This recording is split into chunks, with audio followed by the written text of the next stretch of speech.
ज्ञान YouTube channel में जुड़े हुए सभी सत्संगी जनों एवं प्रबुद्ध श्रोताओं का स्वागत है। सभी का अभिनंदन है और सभी को मेरा प्रेम पूर्वक जय श्री। मीमांसा दर्शन के पिछले आख्यान में जो यज्ञ आदि तथा स्तुति आदि का वर्णन आया और जो वास्तविक यज्ञ अध्यात्म में जो हो रहा है, अध्यात्म में होने वाला यज्ञ यानी उसको ब्रह्म यज्ञ कहा जाता है, जिसमें अंतर की अग्नि को प्रज्वलित करने का विधान है। अंतर अग्नि, और अंतर अग्नि कैसी? अभौतिक अग्नि। इसको समझाने का प्रयत्न किया गया। और उस अभौतिक अग्नि से जो है कैसे यज्ञ पूर्ण होता है और उसमें क्या आहुति दी जाती है, ये सब चर्चा की गई। और वो जो विधि वाक्य हैं उन्हीं के द्वारा जो है यज्ञ और स्तुति इन सब का प्राविधान है। अब जो है बहुत से वाक्य ऐसे होते हैं जिनका शब्दार्थ कुछ और होता है, अर्थ कुछ और होता है। तो हमारे यहाँ जो संस्कृत में या जो हमारे शास्त्रों में जो विधान है, तो वो उसमें दो वृत्तियां होती हैं, अभिधा वृत्ति और लक्षणा वृत्ति की। जो है अभिधा वृत्ति में शब्दार्थ से अर्थ निकाला जाता है, लेकिन वो कभी कभी अर्थ स्पष्ट नहीं होता, अनर्थक मालूम पड़ता है। लेकिन वहां पर वो जो है वो लक्षणा वृत्ति यानी उसका जो आध्यात्मिक अर्थ है वो भिन्न होता है उन शब्दार्थों से। ये जो है बताने का प्रयत्न आज के आख्यान में किया जाएगा। और इस संबंध में जो महर्षि जैमिन ने जो उपदेश अपने मीमांसा शास्त्र में किया है, उसी पर आज के आख्यान में चर्चा करेंगे।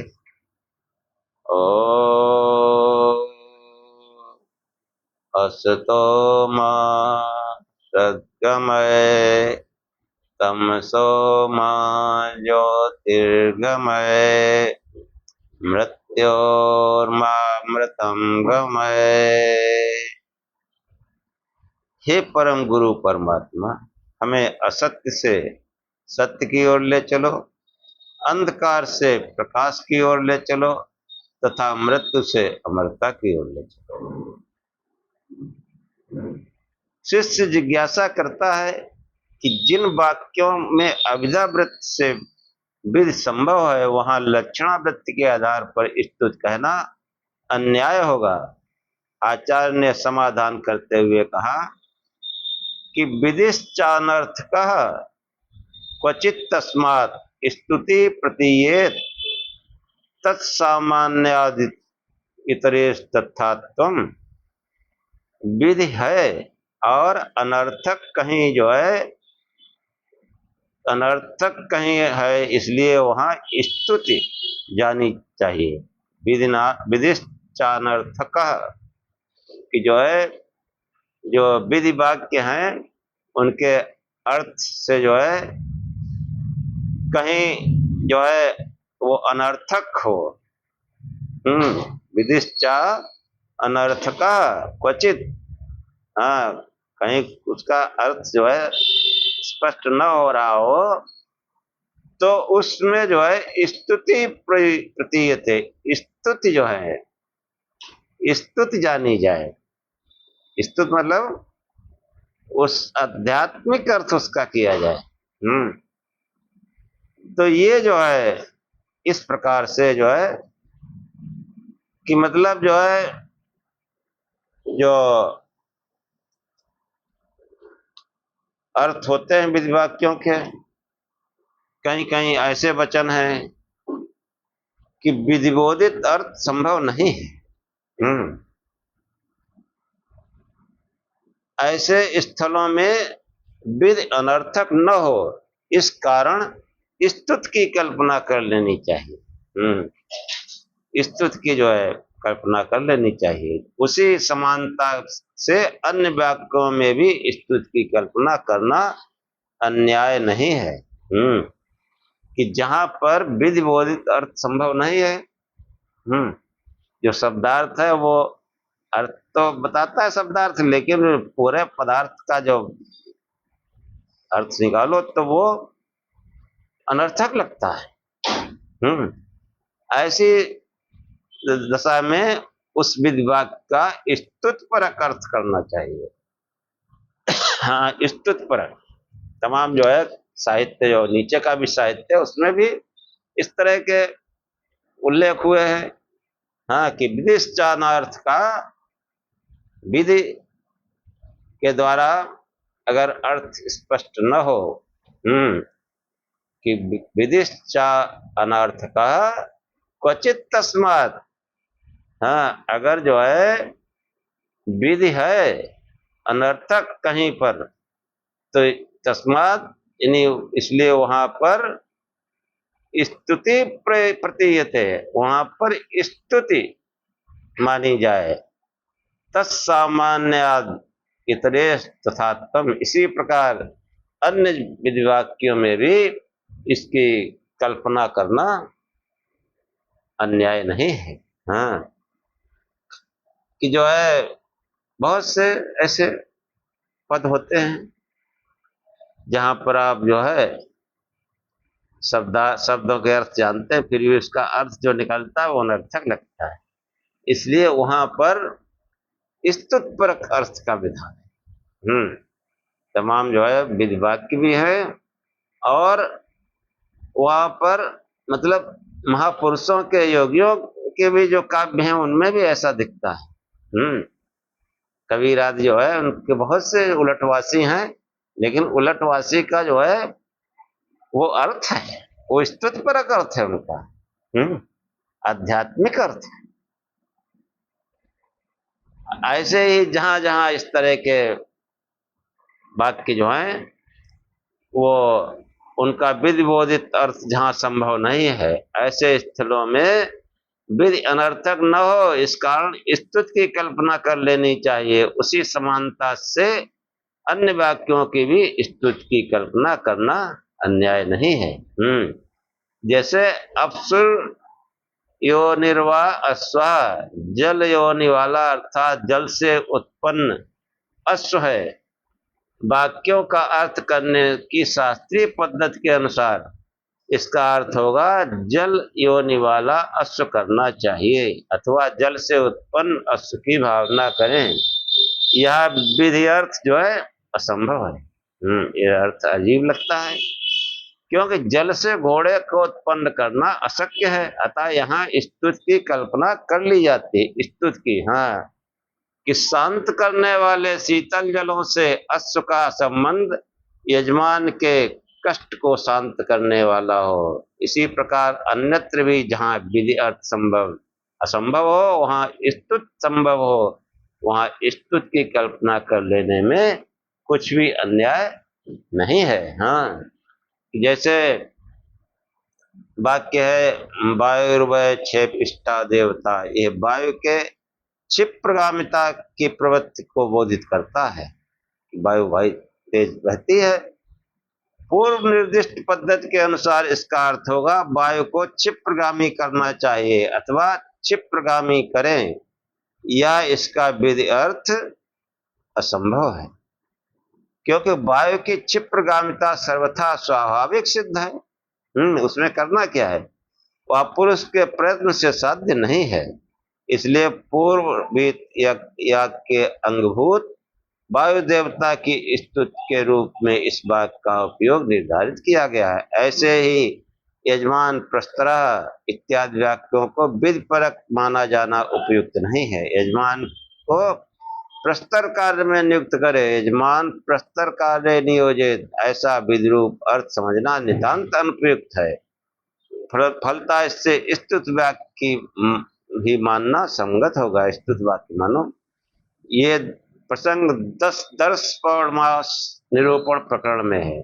इसका प्रकरण यजमान की प्रशंसा रूप स्तुत से है। जैसे प्रस्तर अपने स्वरूप कार्य में दृढ़ है, ऐसे यजमान भी अपने अभीष्ट अनुष्ठान कार्यों में दृढ़ व स्थिर रहता है। व्यवस्था के अनुसार ऐसे प्रसंगों में विशिष्ट वाक्यों को अर्थवाद मानना शास्त्र सम्मत है। हाँ, देखो बहुत से, जैसे अभी कबीर की उलटवासी की बात की, उनके अर्थ तो अजीब निकलते हैं। जैसे उन्होंने लिखा कि समंदर लागे आग, नदियां जल कोयला भई, देख कबीरा जाग, मछली रूखा चढ़ गया। अब इसका जो है, जो शब्दों का, जो पदों का अर्थ है, वो तो अनर्थक होगा। इस समुद्र में आग कैसे लगेगी, इतना भारी समुद्र। और नदियां जल कोयला भई, नदियां जल के कोयला हो जाएंगी। जल सूख सकता है, कोयला कैसे हो जाएंगी। और देख कबीरा जाग, हाँ, कबीर ने उठ के देखा तो मछलियां वो पेड़ पर चढ़ गई। अब इसका जो है विधि सम्मत अर्थ संभव नहीं है। यहाँ पर स्तुति परक अर्थ होगा, स्तुति परक आध्यात्मिक अर्थ होगा। स्तुति परक अर्थ क्या होगा कि जब कबीर ने जो है, कबीर जब जगे, हाँ, जब कोई योग साधना करता है, अंतर में प्रकाशित होता है, अंदर अग्नि प्रज्वलित होती है, अंदर प्रकाश उदित होता है, तभी वो जगता है, वरना सोया रहता है, पूरे जीवन सोया रहता है। पता ही नहीं क्या करना है, क्या नहीं करना। हाँ, बस यूं ही जिया जा रहा है, यूं ही काम किए जा रहा है। जब अंतर जागता है, अंतर में जो है कोई अग्नि प्रज्वलित होती है, हाँ, कोई प्रकाश उदित होता है, तो वो जो है, जो भवसागर है, जो अज्ञान सागर है, जो अंधकार सागर है, उसमें जो है आग लग जाती है। इसको कहा कि समंदर लागी आग, नदियां जल कोयला भई। जब कबीर जगा तो आशा तृष्णा जैसे रूपी नदियां ये बिल्कुल कोयला हो गई, मतलब नष्ट हो गई। आशा तृष्णा बिल्कुल जलकर कोयला हो गई। देख कबीरा जाग, कबीर ने जब जाग कर देखा, यानी योग साधना करके जब कबीर जागा, तो ये समस्त अज्ञान अंधकार, भव सागर, दुख सागर, ये सभी समुद्र, इनमें आग लग गई और आशा तृष्णा रूपी नदियां जलकर कोयला हो गई। तथा जो मछली सदगुण जो थे वो पेड़ पे चढ़ गए। मतलब सदगुण जो है वो बच गए, वो नहीं जले। सदगुण और उन्नत हो गए। मछली रूखा चढ़ गई, मछली तो पेड़ पे चढ़ नहीं सकती, तो अनर्थक होगा, संभव है अर्थ। लेकिन इसका स्तुत परक अर्थ है कि जो है समंदर लागी आग, नदियां जल कोयला भई, देख कबीरा जाग, मछली रूखा चढ़ गई। जब कोई ध्यान करता है तो उसके समस्त अज्ञान, अंधकार, दुर्गुण, वासनाएं, कामनाएं, उन सब में आग लग जाती। और जितने अभीष्ट सद्गुण हैं वो उन्नत हो जाते हैं और उभर जाते हैं। मछली रूखा चढ़ गई। ये योग की और भजन ध्यान की महिमा है। कठोपनिषद में इसको समझाया है, योग की महिमा को। इताम योगामित मन्नते स्थिराम इंद्रिय धारणा, अप्रमत्तदा भवति योगो हि प्रवाप्यो। योग किसको कहते हैं? इंद्रियों की स्थिर धारणा को योग कहते हैं। इंद्रियां अपने विषयों के प्रति उदासीन हो जाए, उनसे जो है उनका चिंतन न करें, और स्थिर धारणा, धारणा जो है वही धारणा ध्यान समाधि, इस आज्ञा चक्र में धारणा करें, उस आत्म चिंतन की, उस प्रकाश स्वरूप के, इसी को योग कहते हैं। और इस योग से क्या होगा कि अप्रमत्तता भवति, मनुष्य प्रमाद रहित हो जाता है, यानी जाग जाता है, सावधान हो जाता है।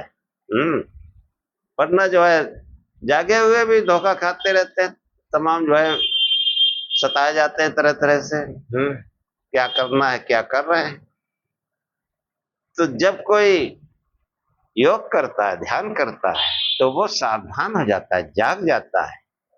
और उस जागने से क्या होता है, योगो ही प्रभावाप्यो, योग का निरंतर अभ्यास करने से प्रभाव और अप्यय, सद्गुणों का प्रभाव होता है, सद्गुणों का विकास होता है। सद्गुण जो है वो उभर आते हैं, सद्गुण उन्नत होते हैं।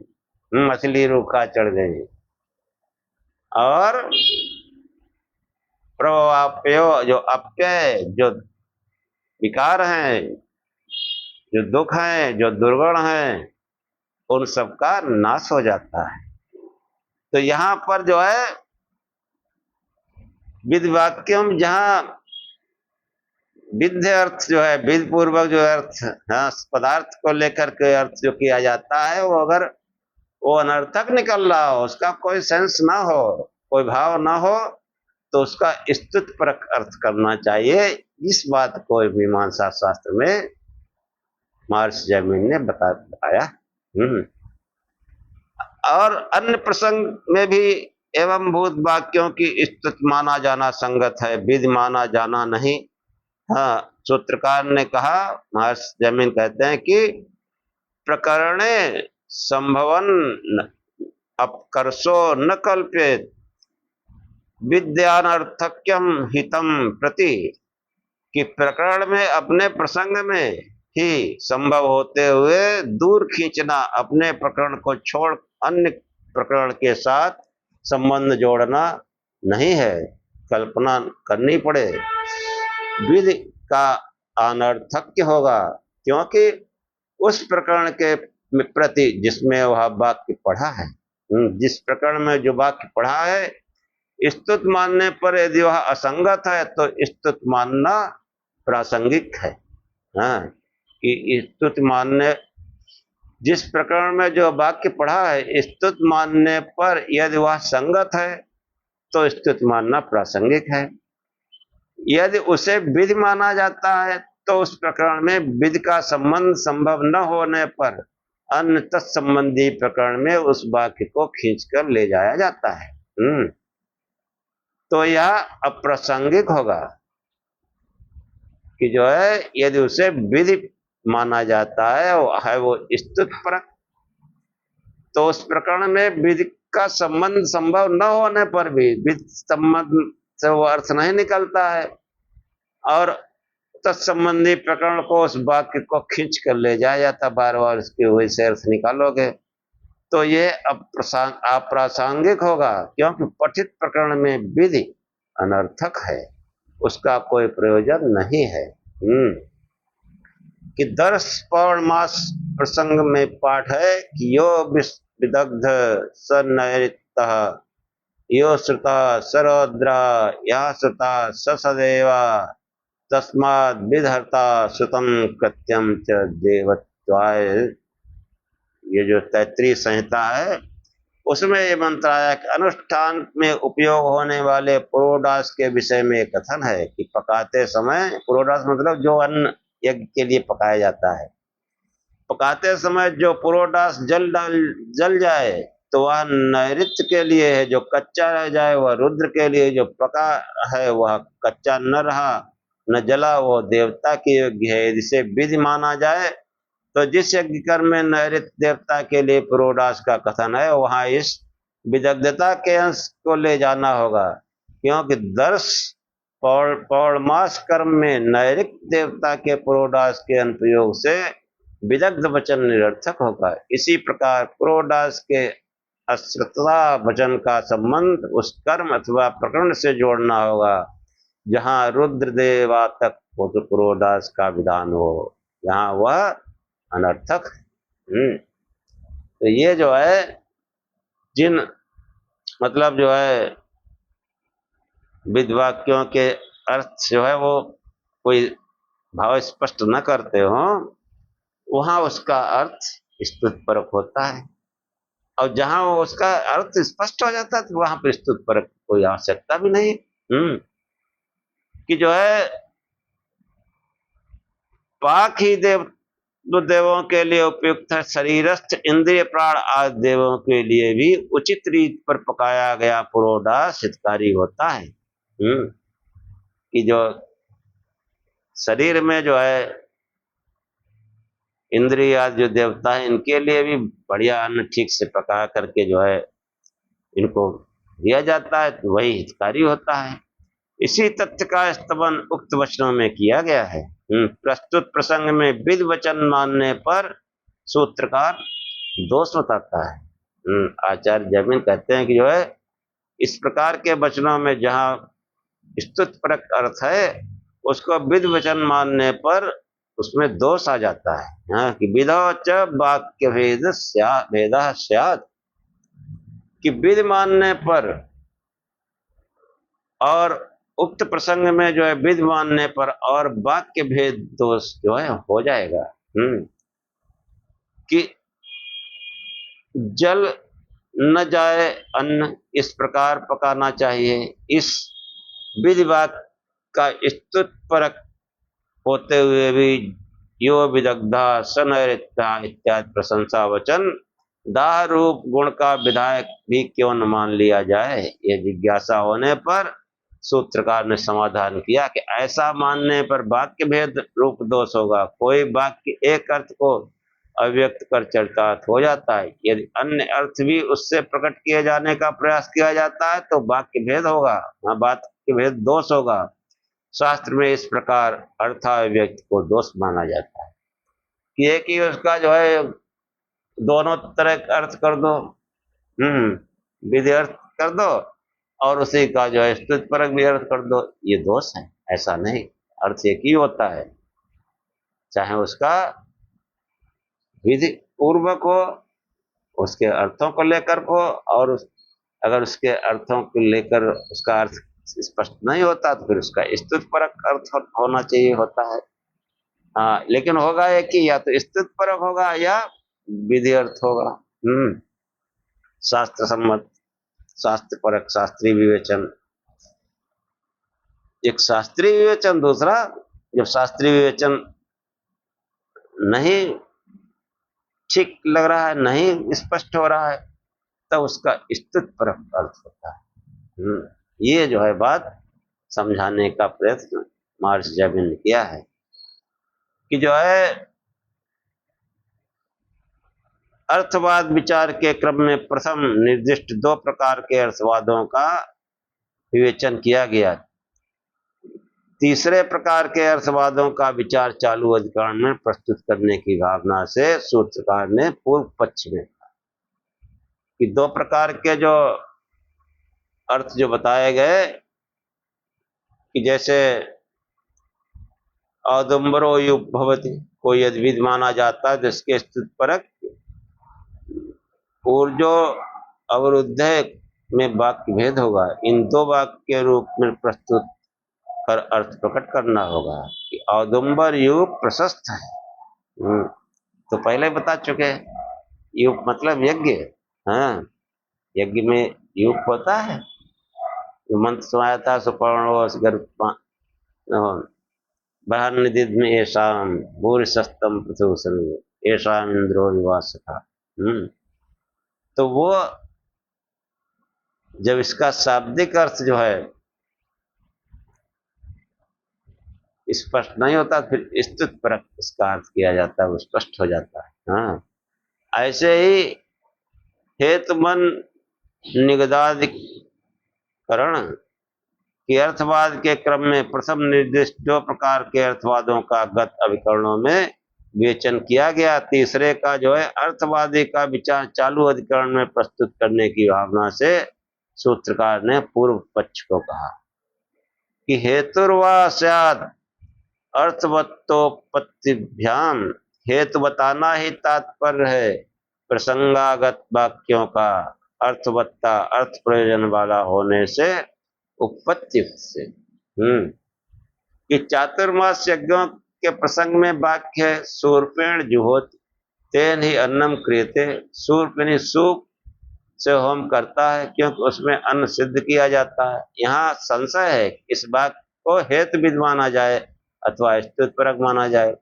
स्तुतिपरक मानना जो है यहाँ पर युक्त नहीं होगा क्योंकि अन्न जो है वो सूप से साफ किया जाता है, इसमें स्तुति क्या बात है। स्तुति वचन कैसे होगा क्योंकि श्रुति वचन शूर्पेण जो हो साक्षात सूप से होम का विधान कर रहा है, अतः इसे हेतु विध मानना उपयुक्त होगा। सूप होम का हेतु है, यह वाक्य होम के प्रसूप की हेतुता का विधान करता है। घर में सूप रखा जाता है अन्न साफ करने के लिए। कि सूप से होम कैसे होगा, श्रुति ने तत्काल बताया कि तेन ही अन्नम क्रियते, क्योंकि उसके द्वारा अन्न शुद्ध व स्वच्छ किया जाता है। धूल लक्कड़ कूड़ा करकट सूप से साफ हो जाता है। यज्ञ में उपयोग होने वाले अन्न को सूप से जब तक शुद्ध स्वच्छ न किया जाए वह यज्ञ नहीं हो पाता। शुद्ध अन्न के अभाव में यज्ञ न होगा, सूप के बिना अन्न शुद्ध न होगा। अतः सूप होम का साधन है, हेतु है, इसी अर्थ का विधान उक्त वाक्य करता है। इसका कोई स्तुतिपरक अर्थ नहीं है।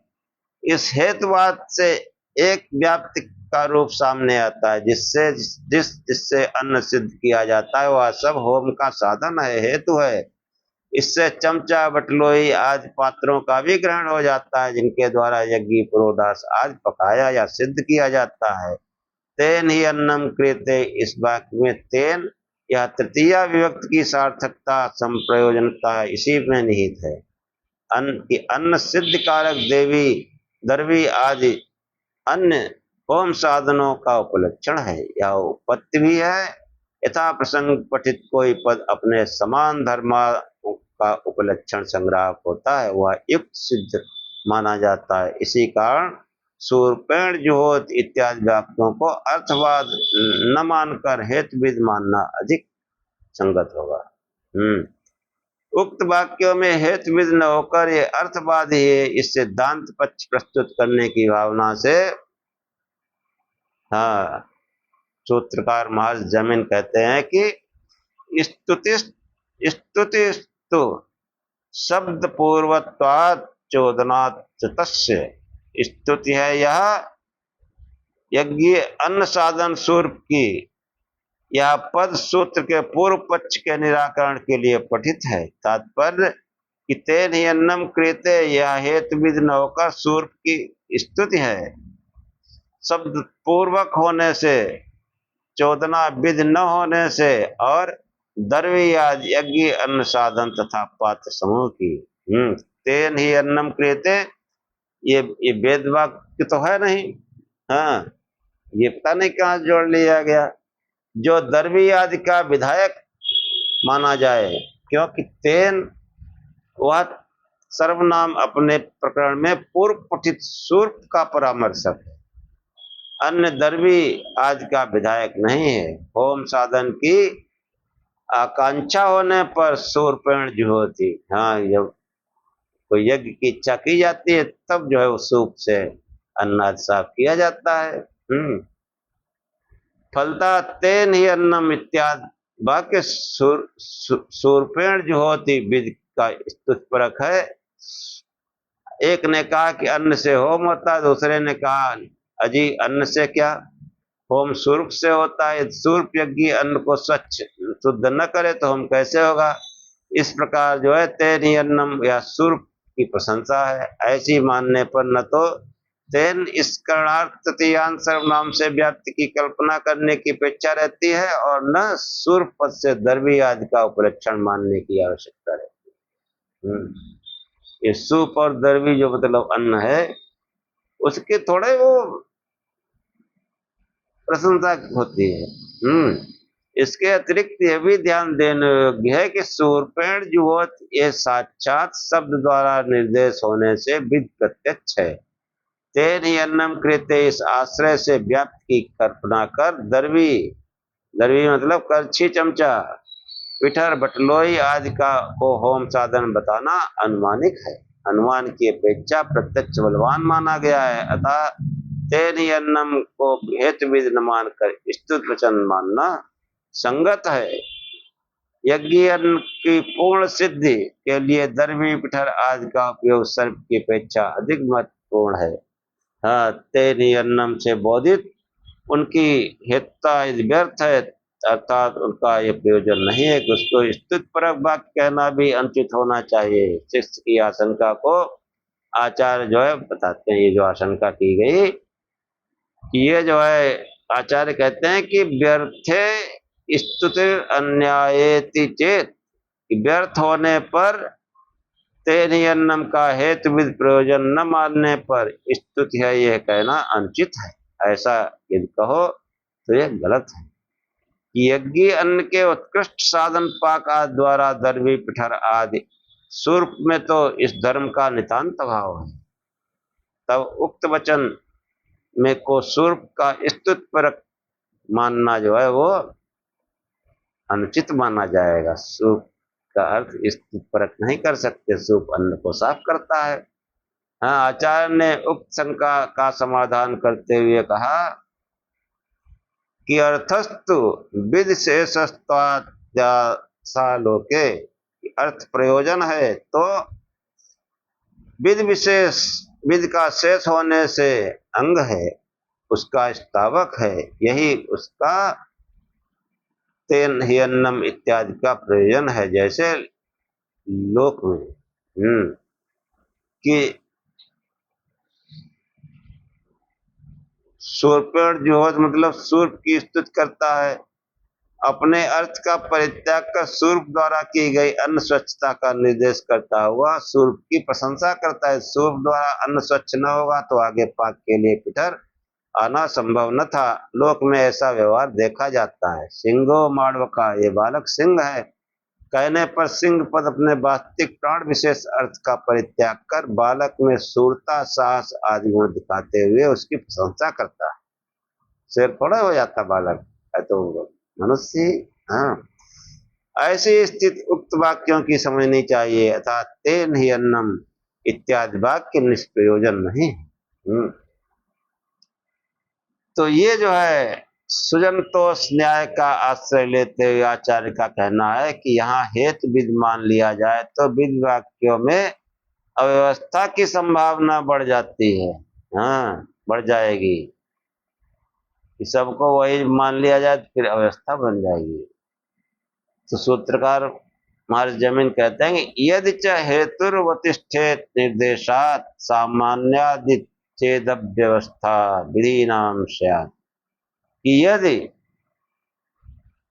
यदि च, यदि चमने और यज्ञ अन्न की सिद्धि में उपयोगी अन्य दरवी पिठर आदि पात्रों को अन्नकरण, अन्न साधन माना जाए तब भी यह हेतुता सूर्प में अवस्थित होगी, स्थिर होगी, टिकेगी। निर्देश होने से शब्द द्वारा साक्षात कथित होने से यदि ऐसा कहा जाता है कि व्यतिक्रम विद वाक्यों का हो जाए तो तात्पर्य सूर्प से होम होने के स्थान पर दरवी पिठर, हाँ दरवी पिठर, लोटा बटलोई थाली वगैरह, ये जो है जितने भी अन्न साधन है सबसे होम की प्राप्ति हो जाएगी।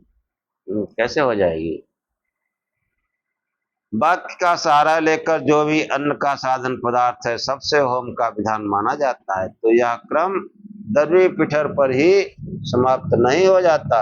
हाँ, तब मिट्टी, हवा, पानी, हल बैल, किसान, गाड़ी, जुआ आदि, जांगी आदि सब पदार्थों के अन्नकरण में समावेश को कौन रोकेगा? तो बड़ा अव्यवस्था हो जाएगी। हाँ, इसलिए जो जैसा है वैसा ही उसका अर्थ करना चाहिए। कि जैमिन ने इस पक्ष को आगामी जो है क्लियर करते हुए आगे 9 पद जो है लिए हैं उनमें बराबर इसी बात को समझाने का प्रयत्न किया है। हाँ, कि मंत्र सार्थक है या निरर्थक है, इस विषय पर विचार किया गया है। तो अपने शब्दानुसारी को बोधित कर याग के उपकारक हैं अथवा उच्चारण मात्र से। यदि उच्चारण मात्र से उपकारक हैं तो बहिर्देव सदनम दामी, देव सदन बहिर कुशा काटता है का विनियोग नियम से कुशा काटने में ही न होना चाहिए। कुशा काटने से भिन्न कर्म भी इसका विनियोग उपकारक माना गया है। तो अर्थानुसार जिस प्रसंग में जिस कर्म के साथ मंत्र का अंग भाव जाना जाता है उससे भिन्न कर्म का उपकारक नहीं हो सकता। इसीलिए जिसका जो अर्थ है वही होगा। अगर वास्तविक पदार्थ से उसका अर्थ नहीं निकलता, अनर्थक लगता है, तो तब उसका स्तुतिपरक अर्थ किया जा सकता है। तो जैमिन महर्षि जैमिन ने जो है इस पक्ष को आगामी 9 सूत्रों में बताने का प्रयत्न किया है। अब वो 9 सूत्र तो इस आख्यान में नहीं समझा जा सकते, इसलिए जो है आज का आख्यान यही समाप्त करते हैं। अगले आख्यान में इन सूत्रों पर चर्चा होगी। जो है ये जो मीमांसा जो शास्त्र है इसमें विधि वाक्य नहीं, वेदों को पढ़ने का तरीका बताया गया है। जो वैदिक साहित्य है उसको कैसे पढ़ें, तो वेद मंत्रों को पढ़ने का तरीका बताया गया, वरना जो लोग अर्थ का अनर्थ कर देते हैं। अर्थ का अनर्थ ऐसे कि वेदों में तमाम देवताओं के नाम दिए हैं, अग्नि, इंद्र, वायु, हाँ, लेकिन वेद का जो है पढ़ना इतना आसान नहीं है। उसके लिए अद्वैत दृष्टि होनी चाहिए। अद्वैत दृष्टि। तो जो यज्ञ आदि बाह्य यज्ञ आदि के जो मंत्र हैं उनका स्पष्ट अलग अर्थ होगा, और बाकी का अर्थ जब अद्वैत पर आपकी दृष्टि होगी, अद्वैत दृष्टि, तभी उनको उनके अर्थों को स्पष्ट कर सकेंगे, नहीं तो अनर्थक होगा। कि वो अर्थ तो समझते नहीं। और अनेक देवी देवताओं का वेदों में बहुत देवी देवताओं का वर्णन, देवी देवताओं का वर्णन नहीं है, वो सब जगह उस परमेश्वर की स्तुति है। और वेद में इस बात को स्पष्ट भी किया गया है। इस बात को स्पष्ट भी किया गया है कि इंद्रमित्रम वरुणम अग्निमाहुर अथो दिव्या सुपर्णो गरुत्मान एकम सद्विप्र बहुधा वदन्ति अग्निर्यमं मातरिस्वानमाहुः। अब इसका स्तुतिपरक अर्थ जो है वो कठिन है। कठिन इसलिए है कि सब कुछ तो समेटे हैं, अलमारी भरे हैं,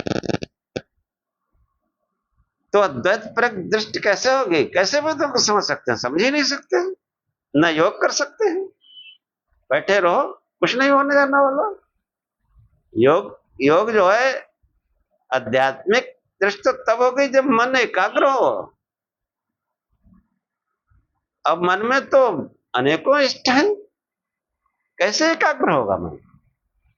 तो चाहे वो सगुण हो चाहे निर्गुण हो, एक ही हो, और वो भी वेद सम्मत हो।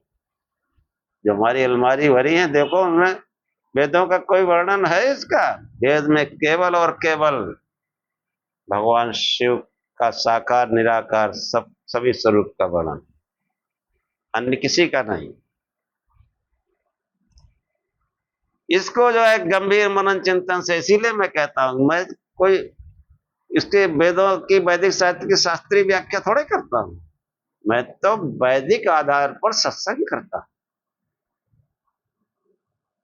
कि जब अद्वैत परक का आप अर्थ करेंगे तभी स्पष्ट होगा, और वही विशुद्ध ज्ञान है, अद्वैत परक निर्विकल्पक वाला, निर्विष समाधि वाला।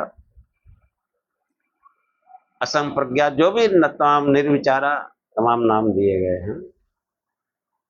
तो ये जो है, जैसे जो वेदों में जो देवी देवताओं देवताओं के नाम आए हैं, वो देवता नहीं है, वो विशेष दिव्य शक्ति का उत्कर्ष।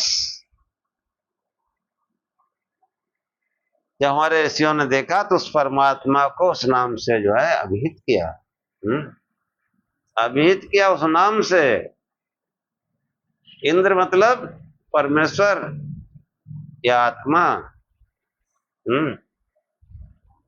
इंद्र मित्रम, मित्रम। अब मित्र, मित्र कैसे समझेंगे आप?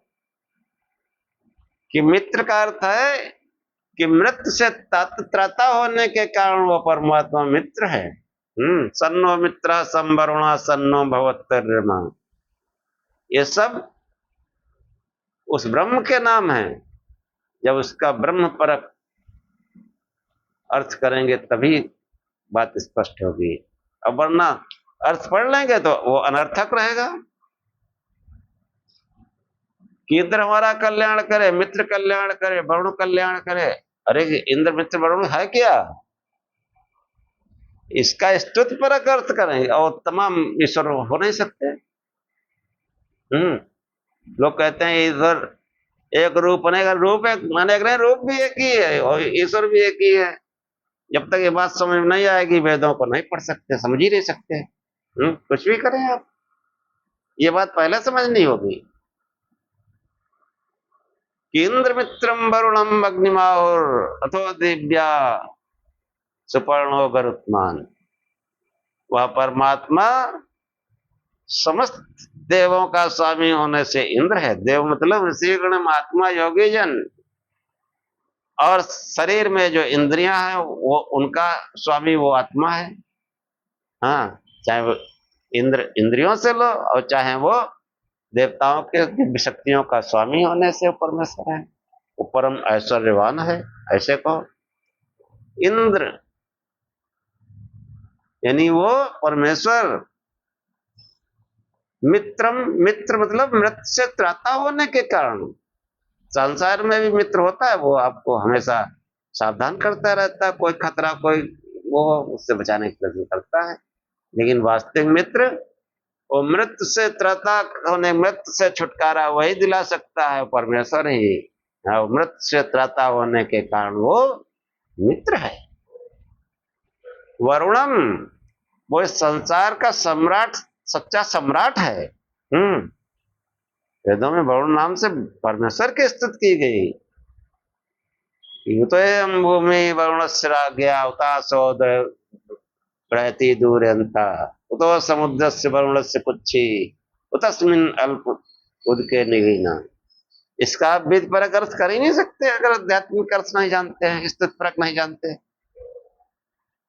कि ये भूमि, इस पर उस वरुण देव का राज्य है, उस परमेश्वर का राज्य है।